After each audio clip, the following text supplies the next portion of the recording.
Yo, welcome back to Breakthrough Fitness NOLA. For those of you new to this channel, I'm Adam the Trainer.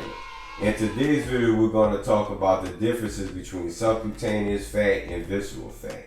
We're also going to talk about why do people that have diabetes find it so difficult to lose their visceral fat. But before we jump into this video, let's just go over my fitness shirt quote for the day. A 1 hour workout is just 4% of your day. No excuses. Breakthrough Fitness NOLA. So let's just dive right into the video. Subcutaneous fat is fat that's just under the skin that you can pinch and you can see, and that's what leads most people to start a fitness program. Visceral fat is the most dangerous because it's the fat that you can't see and it surrounds all your internal organs. What makes visceral fat so dangerous is as it's increased in diameter and size, it makes it hard for your internal organs to function as they normally should.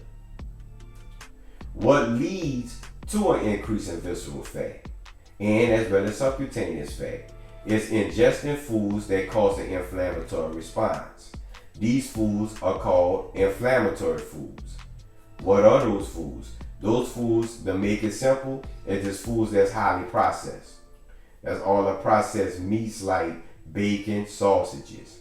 All the highly processed foods, mostly being cakes, pies, all kind of desserts, that is highly processed. And also foods that have artificial flavoring as well as colors.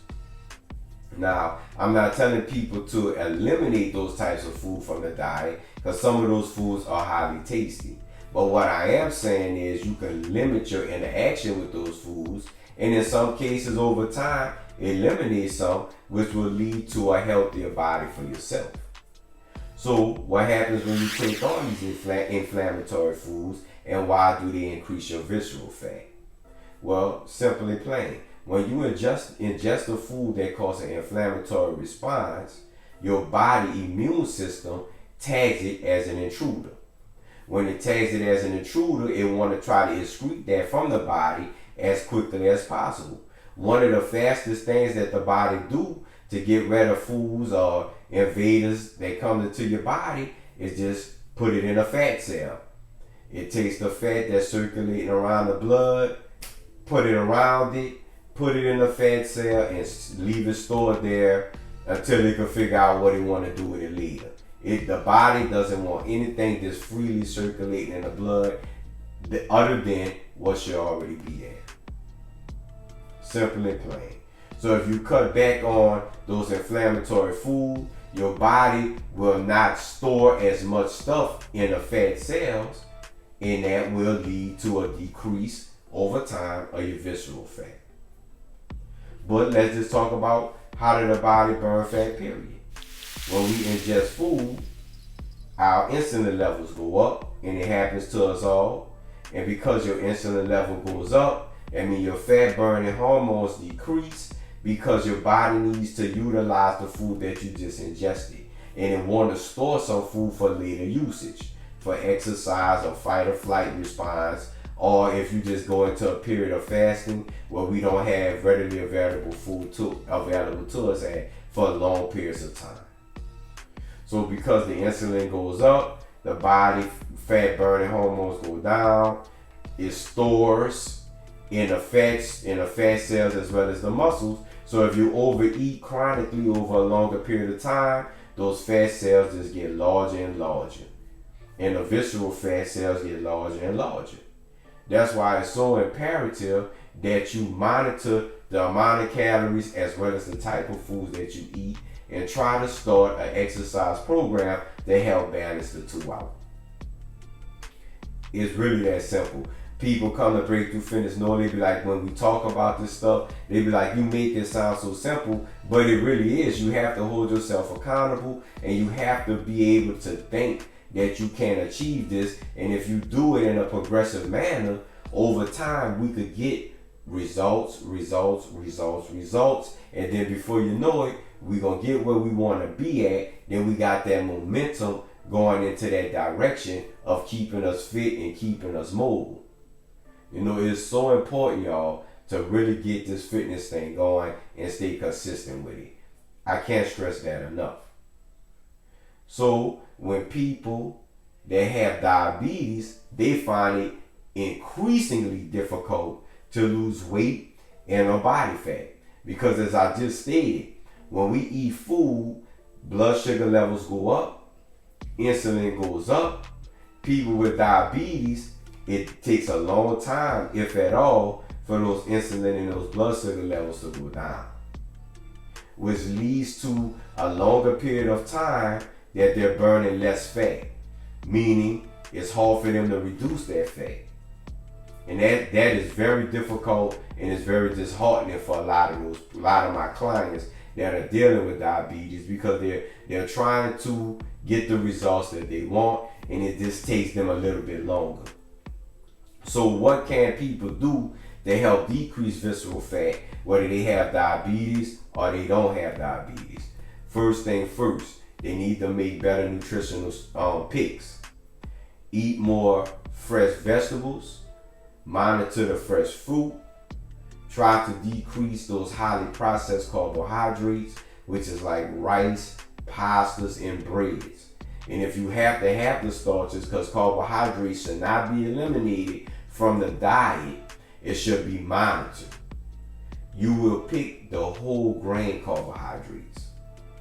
Those carbohydrates have a lower glycemic load, and they fall lower in the glycemic index, which means it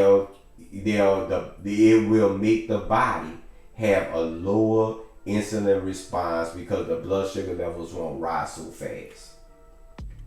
And that will lead to a decrease in body fat storage.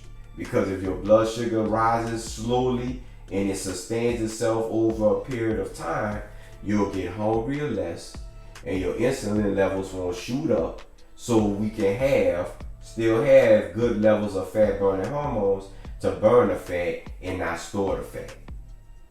That's important. And those of you out there that do have diabetes, you should be monitoring your carbohydrates anyway, because carbohydrates is responsible for higher blood sugar levels. It shouldn't be eliminated, it should be limited and monitored. The next thing with the nutritional front, you should increase your protein. Good lean protein, not the processed meat, but good lean chicken breast, eggs, and some dairy, or if you're lactose intolerant, you can use any kind of nut milk or vegan type milk. There's a lot of them out there nowadays that you could use to get your calcium, which also has added protein. And you also have nuts, beans, and seeds. So increase that protein level. Also increase that fiber level, and that's foods that's whole grain and vegetable based. And the greener the vegetable, the better it is for you to ingest it. All right. The next thing you should do is make sure you're properly hydrated. Fresh, clean water is fine, but if you feel like water, you just can't drink enough of it without it being flavored, please try to find a natural way to flavor your water. There's nothing wrong with it. Just try to find a natural way, and try to at least drink the 8-ounce glasses of water a day. And depending on your activity level and the demand of your lifestyle, you may need more. All right. The next thing you should do is try to make sure you're getting enough rest, enough sleep. Because when you don't get enough sleep, it raises a hormone called cortisol, which is a fat storage hormone along with insulin. But the thing that makes cortisol even worse than insulin is, as it's storing the fat, it's also breaking down good lean muscle. So stress hormone is not good. That's why you need to try to get at least 7 to 8 hours of sleep most nights of the week. But if you could do it every night, that would be great. The last thing you should do is start an exercise program. And you should do all forms of exercise. First thing, cardiovascular work. I know a lot of people hate steady state cardio. They say it's boring, it takes up too much time, but we have to have proper heart health. And the reason why heart health is so important, because as visceral fat goes up, as well as subcutaneous fat, but visceral fat is the main indicator, it makes your organs not function properly. So that means you have a lot of fat around your heart, meaning your blood pressure could be out of whack, and that could lead to an overworked heart, and that could lead us to heart attacks and strokes. And that's something we don't want to do. So we want to combat that visceral fat by making better nutritional sources, but also bringing in that steady state cardio, because that is strengthening exercises for your heart, your blood vessels, your lungs. All of that stuff is important. And with the inventor technology, you could do your steady state cardio, and you can watch Netflix, you can watch Instagram, Facebook, whatever you want to get you through the time.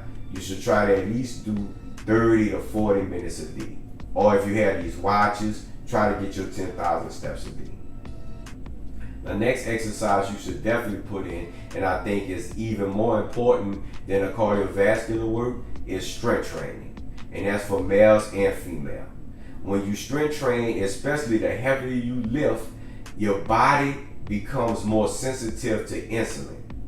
And if your body is more sensitive to insulin, it means when you ingest carbohydrates and your blood sugar increases, it will take up and utilize that sugar, get it out of your blood, and burn it in those muscles.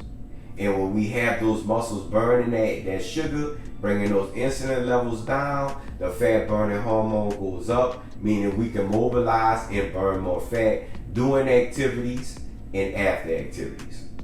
So strength training is a must. And so let's try to do at least 3 to 4 sets of 8 to 12 repetitions, and that's going to help you gauge the amount of intensity you should use. Or come to me at Breakthrough Fitness NOLA, and I'll put you in my program that is tried and true, and we'll help you get those results that you need in a progressive manner so we can sustain those results. The next thing you should do is flexibility training. Flexibility is very important because it helps us keep a full range of motion. And as we get a full range of motion and we're lifting weights with a full range of motion, we're activating as many muscle fibers as possible. And the more muscle fibers that we activate, the more sugar that your body is going to take out of that blood and put into those muscles to be utilized for fuel, and that's going to lead us to an increase in fat burning. And the next thing you should do is you should have positive mental training. Living in these days and times, there's so much negativity out there. Your body just seeing it is you being programmed by social media and by some of these television shows that's not healthy, and that's making a stress response naturally, the fight or flight response that's on 24 hours a day, was bringing that cortisol levels up, was bringing the fat burning hormones down, was putting you in a 24-hour constant fat storing state of mind. All of those things are vastly important.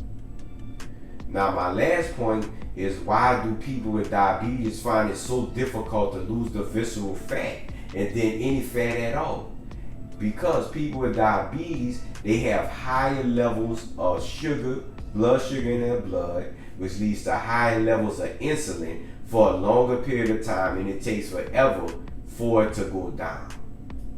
And by the time they get it down, if they get it down, they eat another meal and it just puts the levels back up and slowly come down. And as I stated earlier, as those levels increase, the sugar increase, the insulin increase, the fat burning hormones and the fat burning decreases.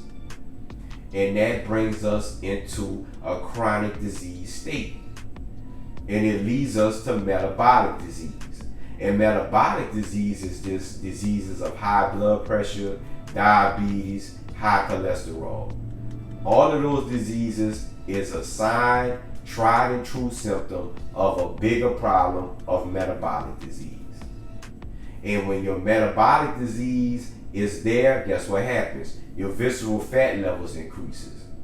And so it makes it just a bad spot to be in, because it just keeps on turning and it gets worse and worse and worse.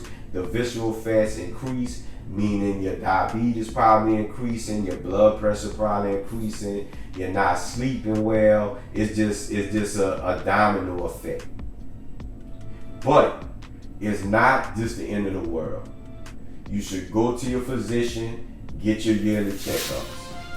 See what your levels are, no matter what your age is. You know, disease doesn't discriminate against age, gender, ethnicities, whatever. You need to be on top of this stuff, y'all. This channel is about helping bring awareness to your health and your fitness level so we can combat it before it gets too late. Start an exercise program. Pick better nutrition. Do better. Get enough sleep. You guys can do it. I know you can. I did it. You could do it. So we're at the end of this video. Hopefully you guys liked it. If you did, give it a thumbs up, like, subscribe, comment, share the video. Do whatever makes you feel comfortable. It helps the channel grow and it keeps me motivated to do these videos time and time again. So one more time, I'm Adam the Trainer. Until next time, keep breaking through.